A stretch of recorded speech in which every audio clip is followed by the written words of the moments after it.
Muito bem, gente. Hoje vou trazer aqui para vocês um conteúdo referente a um detalhe, né, que eu reparei nesses dias na conexão de internet na minha casa. Eu tenho dois provedores, dois links de internet, né?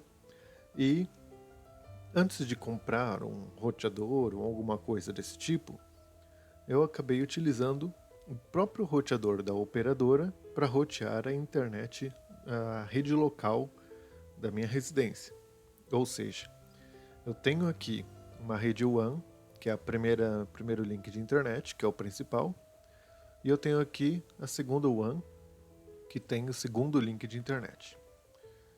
Neste caso aqui, o que acontece? Na primeira WAN aqui, eu deixo ele de forma dinâmica, né, para receber o endereço IP do roteador e tudo mais, normalmente como qualquer outra situação, como qualquer outro é, roteador comum, né? Você recebe a internet de forma dinâmica do seu provedor na sua porta WAN. Mas daí tem um porém. Geralmente as pessoas têm, no meu caso aqui, eu estou usando um roteador que ele não é o Wi-Fi. Por que eu estou usando um roteador que ele não é o Wi-Fi? Porque ele é um load balancer, ele é justamente para ter várias portas WAN. Então, ele é também um servidor VPN e tudo mais, né? Então, assim, eu tenho mais recursos nele, nesse roteador aqui, digamos, né? Mas ele não é Wi-Fi. Então, para eu distribuir a internet dele, eu precisaria ter um outro roteador, certo? No meu caso, como eu tenho dois links de internet, eu pego o primeiro, deixo ele recebendo na porta WAN normalmente, mas daí eu fiz o seguinte: na WAN, na segunda porta WAN, que esse roteador aqui ele é configurável, né? Você pode mudar as portas de WAN para LAN. Então, digamos que a LAN 1 seria a segunda porta WAN, e ele está com endereço IP estático. Por quê? Porque eu pego um cabo da rede LAN, do que está na minha rede, e volto para o roteador. Só que daí tem o seguinte, quem é o roteador, né? Quem que é o principal aí que vai entregar a conexão e tudo mais? Porque assim, uma vez que você tem roteadores na sua rede, vários roteadores, você tem que ter cada um dentro da sua faixa de endereço IP separados, né? A minha rede LAN, ela é uma rede que tem o um endereçamento 10.0.0.1. É um endereçamento um pouquinho diferente do tradicional. Geralmente o pessoal coloca um 92, um 68 ou um 72 alguma coisa. Eu coloquei 10, dá para colocar 10 tranquilamente. 10 na realidade é um escopo que dá para colocar vários endereços, muitos endereços. Simplesmente mudando a máscara de rede aqui, se deixar 255.0.0.0, todo o escopo eu posso utilizar para uma rede local. E é livre esse escopo aqui para uso também para todo tipo de rede local. Alguns provedores utilizam essa faixa para os equipamentos internos porque eles sabem que os clientes utilizam geralmente um 9268 e um 72 alguma coisa. Mas no meu caso aqui eu coloquei 10. Você poderia colocar qualquer coisa, poderia ter colocado 5, mas daí se eu deixo de ter acesso a alguns sites na internet que de repente estejam no mesmo escopo de rede de endereço IP porque eu estou utilizando para minha rede local. Enfim, minha rede local é essa e é essa configuração aqui. Ele é roteador, ele é um load balancer, ou seja, ele distribui a internet entre os dois links e então eu consigo aí receber os dois links de internet ao mesmo tempo através dele. Só que daí é o seguinte, eu tenho que colocar um computador nas portas LAN, né? Mas o que eu fiz? Eu coloquei um cabo específico na porta LAN conectando de volta no roteador da operadora. Por quê? Porque daí eu utilizo o mesmo Wi-Fi da operadora para minha rede local. E mais, eu poderia também fazer isso com outro roteador, porque os dois roteadores das operadoras, tanto da Claro como da Vivo, que acabou deslogando aqui, mas por exemplo da Vivo aqui, né? É só você vir aqui na opção de DHCP, tá vendo que está habilitado? É só você desabilitar, só que daí você tem que ter o seguinte, você tem que saber qual que é esse endereço IP aqui do seu roteador. Se você não souber qual que é o endereço IP do seu roteador, você não consegue fazer mais nada. Você precisa ter o endereço IP dele, porque você precisa configurar aqui como IP estático na sua porta WAN do seu roteador. Digamos que aqui é como se fosse um roteador comum, um roteador aí que vai cuidar da sua rede, ele vai rotear seus pacotes e tudo mais. Então, simplesmente você configura aí sua porta com o endereço IP estático, que ele vai ficar sempre o endereço IP, esse daqui é o endereço IP da rede do roteador. Ou seja, esse roteador aqui, ele é o 92.168.15.1. Ele vai aqui, a máscara de rede do 0, faixa de endereçamento 2 até 200. Mas toda a faixa dele aqui, 255 é o máximo, né? O endereço, no caso, broadcast, de identificação de rede, de broadcast, 53 seria o último dispositivo aqui disponível, né? O 0 também de identificação, não se utiliza para nenhum equipamento, então a rede começa no 1. Então o 1 sempre é roteador, então você utiliza aí. Dessa forma você tem que desabilitar, né? Desabilita o DHCP, daí ele só fica com o endereço IP aqui do roteador e a máscara de rede. Que daí ele sabe qual a rede que tem que trabalhar. Então lá no outro equipamento eu teria que ter mais ou menos isso daqui, ó. Na porta WAN, você configura aqui o endereço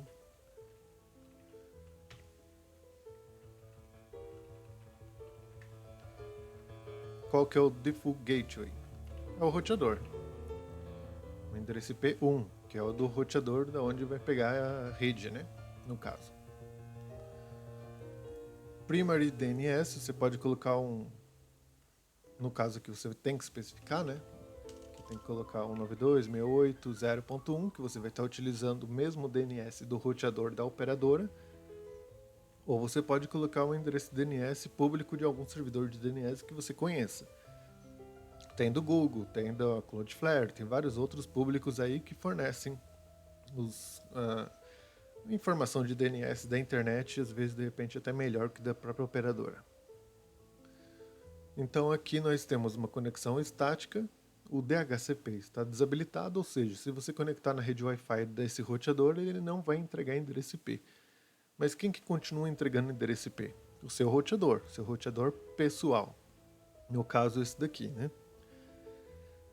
Então, eu quero que a minha rede agora, que tem os dois links, que tem o load balancer, que consegue concatenar os dois links, é claro que o load balancer, para quem não entende, digamos assim, ele não vai juntar a soma de tudo em apenas um único download, mas se caso uma internet falhar, ele consegue buscar aí qual que é a internet que está funcionando de acordo, e de acordo com as sessões dos usuários, ele vai direcionando aí quais são os pacotes que vão para determinada conexão. Então, digamos que você está assistindo um YouTube, o vídeo ele está vindo, o roteador determinou, qual que é o link que eu vou utilizar? Vou utilizar o preferencial, o primeiro aqui. O primeiro caiu, então eu vou mandar aqui para o segundo. Ou de repente o primeiro já está muito congestionado, daí ele manda para o segundo. E ele mantém nesse segundo até você terminar de assistir o vídeo. Então, de repente, você foi lá e assistiu um outro vídeo, uma outra coisa, um outro conteúdo, ou você está reproduzindo na televisão e no seu computador, ele está distribuindo conforme a sessão do usuário, né? Porque assim, o sistema operacional entrega o pacote contendo um endereço IP, contendo a sessão e tudo mais. Daí ele trava esse endereço IP do seu computador, da sessão do sistema operacional, que é o próprio sistema operacional que gere isso, né? Conforme a sessão. Por exemplo, você abre uma guia no Chrome, o navegador, ele vai estar gerando essa, digamos, seção aí, né, específica do pacote, né? E o roteador ele consegue associar esse endereço IP aí do computador mais essa informação de seção para um determinado link de internet que você está utilizando. Isso para não correr aqueles problemas de, opa, seu endereço IP mudou, se logue de novo, né? Porque ele persiste aí durante um tempinho. O ruim é que se cair, né, a internet de uma vez, daí ele força a trocar o endereço IP e tudo mais. Isso daí é normal, comum. Não tem como, não tem mágica, né? Então, assim, você tem as duas conexões, ele consegue aí fazer de forma automática para você não ficar simplesmente desligando o roteador, ligando o outro, trocando Wi-Fi e tudo mais. Então, ele faz isso automático para você. Qual que é a vantagem de repente utilizar, por exemplo, um load balancer? Geralmente não tem Wi-Fi nele, né? Porque se você comprar um load balancer com Wi-Fi, geralmente você paga aí um absurdo. Então, geralmente o que o pessoal faz? Compra um load balancer e compra um outro roteador. No meu caso aqui, eu tenho um outro roteador, só que o outro roteador ele não é Wi-Fi 5, ou nem o Wi-Fi 6, né? O Wi-Fi 6 também utiliza a mesma frequência de 5 GHz, mas enfim. Pensei assim, por que eu vou comprar um outro roteador se o da operadora já tem o Wi-Fi 5? Porque todo mundo fala assim, mas tem que ter um roteador para você não depender da operadora, porque o da operadora é ruim e tudo mais. Mas espera aí, quem que vai fazer o roteamento da sua internet? Será o roteador da própria operadora ou o meu roteador? No meu caso, vai ser o meu roteador, né? O meu roteador, ele tem o equipamento físico dele ali.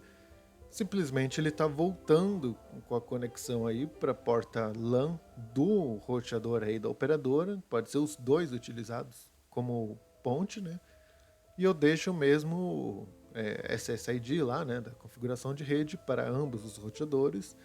E pronto, eu consigo utilizar praticamente uma rede mesh sem gastar absolutamente nada com isso. Então, ou você prefere ter uma rede mesh aí para colocar um monte de roteador e tudo mais, que só fica ligado na tomada e ele tem que se conectar entre eles. Enfim, de repente pode ser uma alternativa para você. Você quer ter uma rede totalmente assim, mas se você de repente assim, não, quero economizar de momento, até escolher algum, você pode fazer essa alternativa aqui. Você simplesmente desabilita o DHCP da rede do roteador da operadora e coloca um cabo do seu roteador, da LAN, da sua rede, na LAN do roteador da operadora. Um detalhe, às vezes tem roteador que não funciona bem essa configuração. Por quê?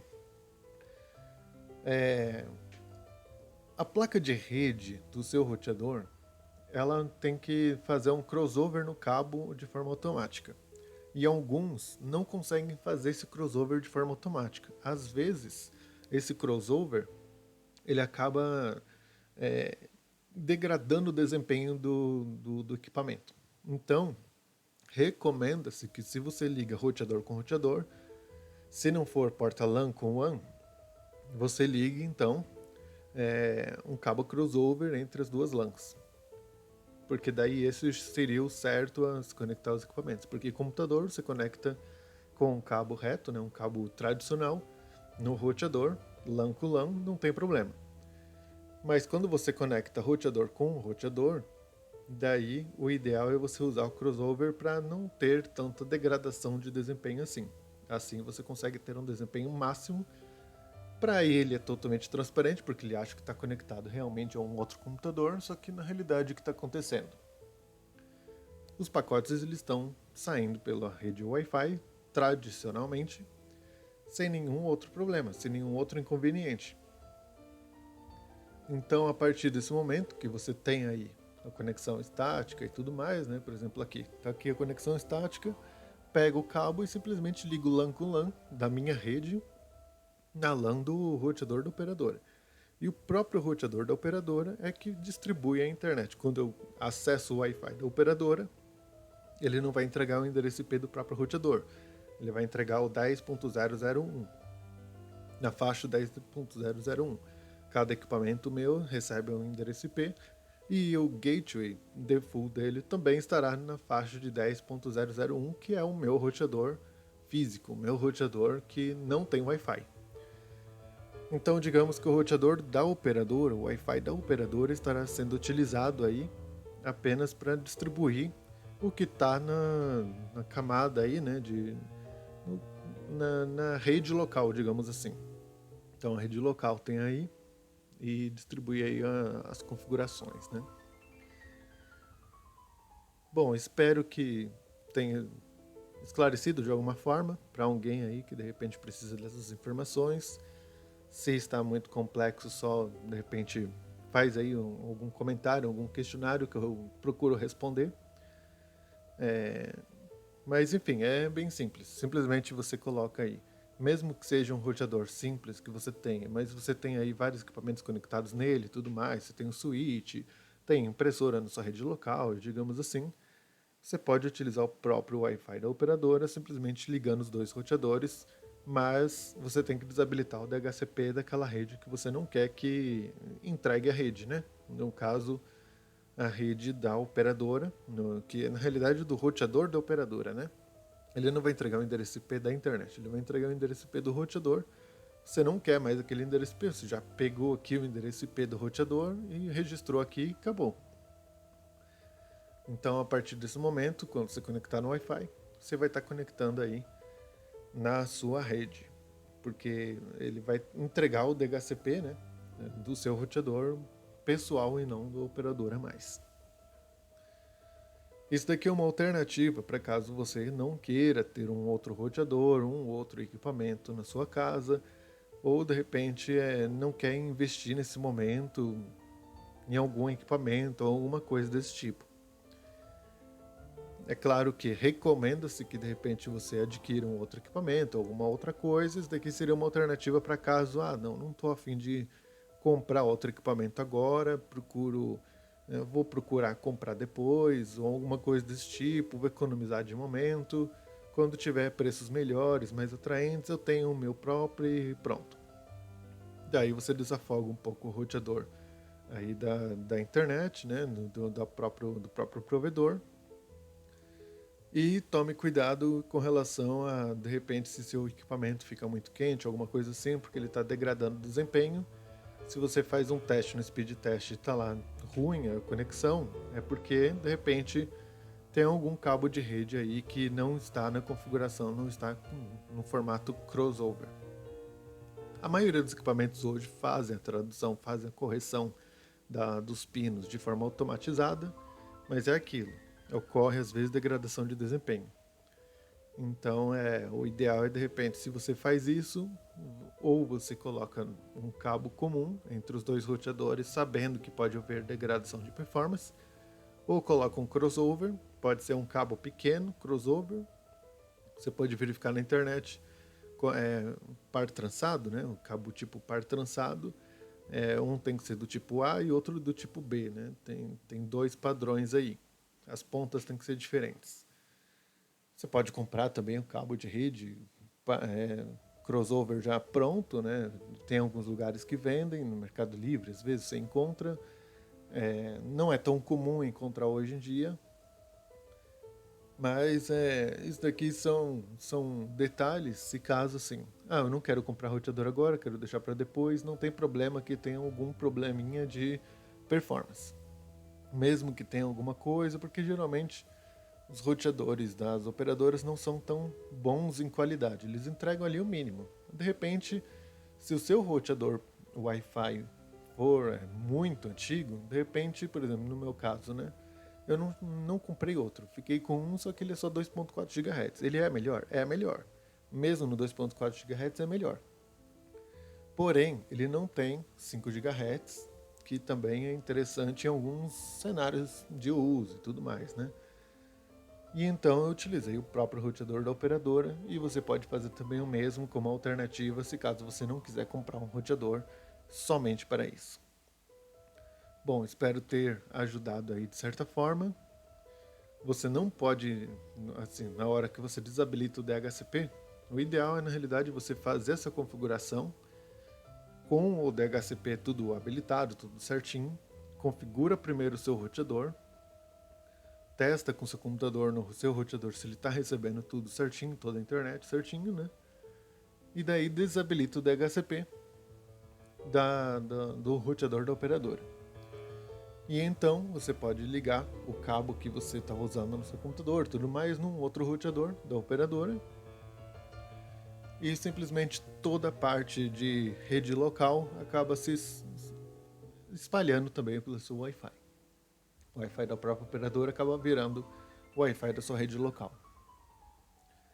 É claro que se alguém tiver acesso à sua rede Wi-Fi e tiver acesso ao endereço IP do roteador da sua operadora, consegue acessar a internet sem passar pelos seus, digamos, sem passar pela sua rede.